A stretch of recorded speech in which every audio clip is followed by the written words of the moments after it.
আবার আদালতে মুখ থুবড়ে পড়বে, দিয়ে বলবে দেখো আদালত করে দিল।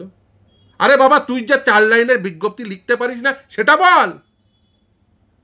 আইনটা পড়ে 4 লাইনের, আইন মোতাবেক 4 লাইনের বিজ্ঞপ্তি লিখতে পারিস না, পরিষ্কার কথা, মুখ থুবড়ে পড়বে। কিন্তু এরা করবে, কেন করবে? কারণ ছেলে মেয়েদের ভবিষ্যৎগুলো অনিশ্চয়তার মুখে ফেলে দিতে চায়, সেই জন্য তারা এটা করবে।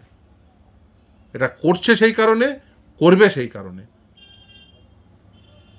তার কারণ এদের ভাঁড়ে মা ভবানী, পয়সা নেই, 25% এরিয়া দিয়ে দিতে হবে, ছেলে মেয়েদের বেতন যাতে না দিতে হয় শিক্ষক শিক্ষাকর্মীদের, তার জন্য ওরা ঘুর পথে বেআইনি নোটিফিকেশন করে, বেআইনি অ্যাডভার্টাইজমেন্ট করে, আইন বিরুদ্ধে অ্যাডভার্টাইজমেন্ট করে তারা ঘুর পথে এটা করতে চাইছেন।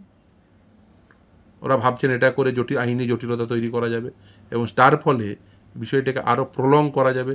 তার ফলে এই প্রলংড হলে ওরা ওই পয়সা দিয়ে, যে শিক্ষকদের শিক্ষাকর্মীদের বেতন দিতে যে পয়সা, সেই পয়সা দিয়ে অন্য কাজকর্ম করতে পারবেন।